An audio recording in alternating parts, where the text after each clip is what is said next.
सभा के अध्यक्ष प्रोफेसर अरुण कुमार सिंह, प्रोफेसर उपेंद्र जी त्रिपाठी, प्रोफेसर पाठक, प्रोफेसर मिश्रा, प्रोफेसर बर्क, सभा में और मंच पर उपस्थित सब सरस्वती वरद हस्त प्राप्त विद्वद्गण, इस आंगन में, इस हॉल में, विश्वविद्यालय में आकर के मुझे अपार हर्ष होता है। जब आया हूं तब तक एक नई जीवनी शक्ति लेकर के यहां से गया हूं। विद्वद्जनों, मालवीय जी ने जिस उद्देश्य से इस विश्वविद्यालय की स्थापना की थी, वह आज प्रोफेसर उपेंद्र नाथ त्रिपाठी जैसे विद्वान उस कार्य को आगे बढ़ा रहे हैं। उसके लिए उन्हें बहुत बहुत साधुवाद।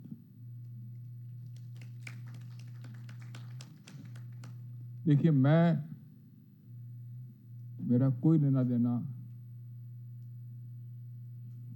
एजुकेशन से, वैदिक ज्ञान से नहीं रहा। बचपन में दादाजी के संरक्षण में वैष्णव धर्म की दीक्षा ली एक महान आचार्य से, और भक्ति मार्ग का अनुसरण करने के लिए मंदिर के अंदर सेवा में नहाता रहा। उसके बाद और उसके अंदर थोड़े बहुत जो स्तोत्र पाठ, कुछ गीता, कुछ श्रीमद् भागवत, इस सब का संस्कार पड़ा। उसके बाद कलकत्ता जाना हुआ, इंजीनियरिंग क्षेत्र में चला गया, कंस्ट्रक्शन लाइन में रहा, देश विदेश में जगह जगह पूरे भारतवर्ष में घूमा, और भारतवर्ष के जो छोटे छोटे गांव में दूर दूर तक देहात में मुझे जाना पड़ा।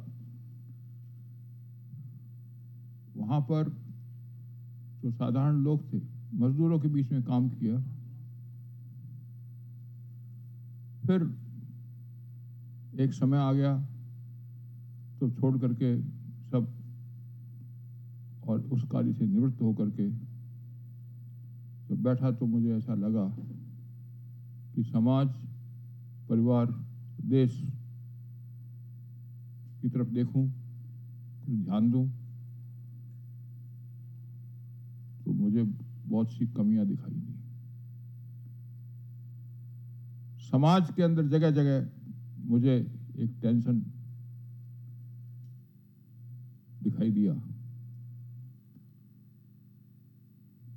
इंजीनियरिंग लाइन में था तो जगह जगह इंजीनियरिंग कॉलेजेस में गया। मैं क्षमा चाहता हूं, वहां पर बहुत सी कॉलेजों में मैंने शिक्षण की दुरावस्था देखी। और जो पहले तो फिर भी थोड़े बहुत पढ़ करके आते थे, जो स्नातक कॉलेजों से पढ़ के आ रहे थे, उन्हें ना टेक्निकल ज्ञान था और ना व्यवहारिक ज्ञान था, न जीवन पद्धति को ठीक जानते थे। मजदूरों में भी और जो उनके बीच के अंदर कार्य करते थे लोग, मैं कलकत्ता में रहा, कम्युनिस्ट पार्टी उस समय उभार पर थी, तो जो कुछ बचा खुचा था वह नष्ट भ्रष्ट सा हुआ। तमिलनाडु में रहा, उस समय डीएमके अन्नादुरई चीफ मिनिस्टर बनाई थी, और जो कुछ मद्रास के अंदर और वहां पर जो परंपरा थी उसको नष्ट होते हुए देखा। तो मन में विचार आया कि अब इसको, जब उस कार्य क्षेत्र से निवृत्त हुआ हूं, तो इसको ठीक कैसे किया जाए। सबसे पहले मैंने प्रैक्टिकल एजुकेशन की तरफ में गया कि जिससे कि जो मजदूर वर्ग है,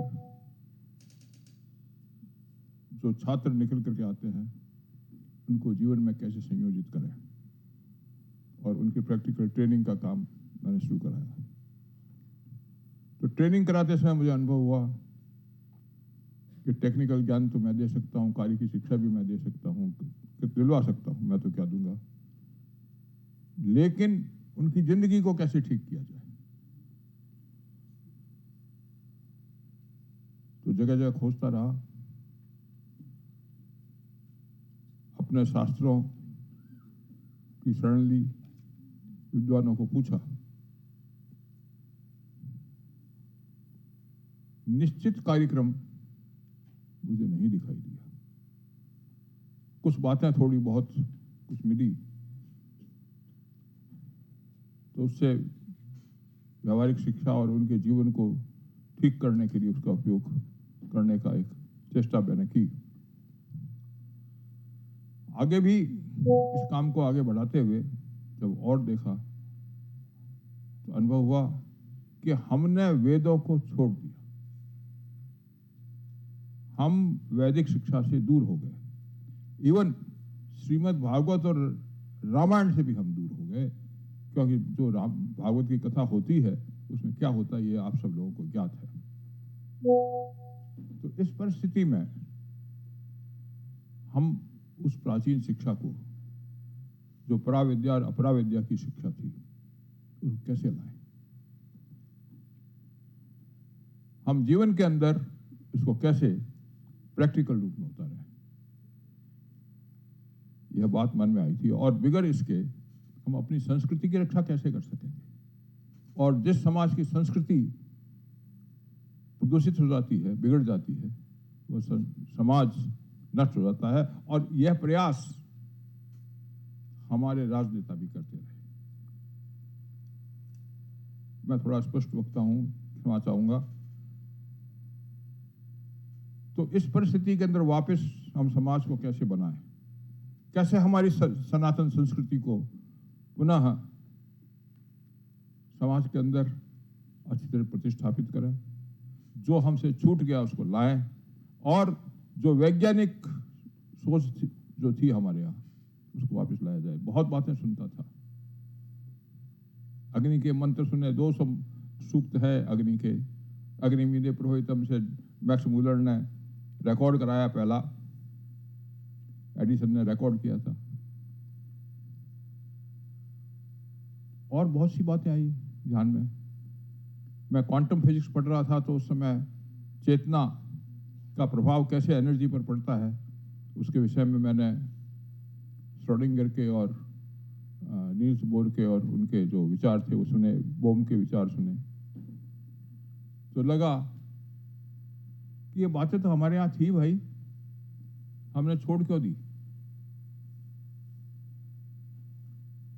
5-6 वर्ष पहले यहाँ पर एक कॉन्फ्रेंस हुई थी, चेतना और विज्ञान, साइंस एंड कॉन्शियसनेस के ऊपर। उसमें मैं आया था, भक्ति वेदांत इंस्टीट्यूट की तरफ से उन्होंने मुझे स्नेहपूर्वक बुलाया था।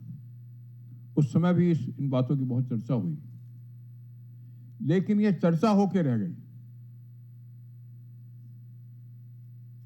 हम बहुत सी बातें करते हैं, लेकिन वह यूनिवर्सिटीज या विद्यालय और वहां तक रह जाती है। समाज के अंदर आने की आवश्यकता है। अब एक वैदिक विज्ञान केंद्र यहां पर स्थापित हुआ है, तो मैं ये चाहूंगा कि पराविद्या और अपराविद्या की जो अप्लाइड टेक्नोलॉजीज है उसको भी स्पष्ट रूप से लाया जाए, करिकुलम बनाया जाए, मैनुअल्स बनाई जाए, ताकि हम समाज के सब वर्गों को, हमारे बच्चों को ये ज्ञान देकर के उनके जीवन को उन्नत बनाएं। मैं इस विषय को ज्यादा जानता नहीं, मैं तो झोली फैला करके और सरस्वती के वरद पुत्रों के सामने आया हूं कि कृपया समाज को दें अपने ज्ञान को। इन विद्यालयों के, विश्वविद्यालयों के केवल 4 दीवारी तक सीमित नहीं रखें, हमारे समाज में भी यह आए, हमारे जीवन को हम ठीक बना सकें। जो वैज्ञानिक शोध हमारे यहाँ थी, जो कि मैंने बहुत कुछ थोड़ा बहुत सुना, और उसको आज हम कैसे आगे बढ़ा सकें, और पाश्चात्य जो शोध, जो टेक्नोलॉजी अभी चल रही है, और हम जो दें उसका तालमेल कैसे बैठे, उस पर भी यहाँ पर बैठ करके विचार हो, और एक प्रैक्टिकल शिक्षण पद्धति, ट्रेनिंग पद्धति हमारे सामने आए। यह मांग मैं डॉक्टर प्रोफेसर त्रिपाठी के सामने भी रखूंगा और रख रहा हूं, और आप सबके सामने ही है कि प्लीज कृपा करके इस भारत देश को, इसकी सनातन संस्कृति को आगे बढ़ाने के लिए, जो कि हजारों वर्ष पुरानी है, उसके लिए हमें दीजिए, अपना अमूल्य समय दीजिए, अपने विचार दीजिए, हमको रास्ता बताइए। ज्ञान विज्ञान आपके पास बहुत है, उसमें से थोड़ा सा हमको चाहिए, और आपका थोड़ा सा समय चाहिए। थोड़ा सा समय समाज के बीच के अंदर आकर के आप देखिए, और हमको रास्ते बताइए कि जिससे कि हम अपने जीवन को, हमारे बच्चों के जीवन को, हमारे भविष्य को ठीक बना सकें। आज एक मौका है, एक क्रांतिकारी परिवर्तन देश के अंदर होने जा रहा है।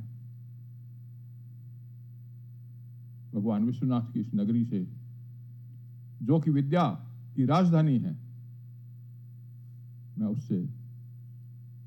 मैं इसी आशा से आया हूं, इसी अपेक्षा से आया हूं, और आप सबके सामने भी झोली फैला के खड़ा हूं। कृपा हमारे ऊपर कृपा कीजिए, हमको ज्ञान दीजिए, हमको रास्ता बताइए। बहुत बहुत धन्यवाद।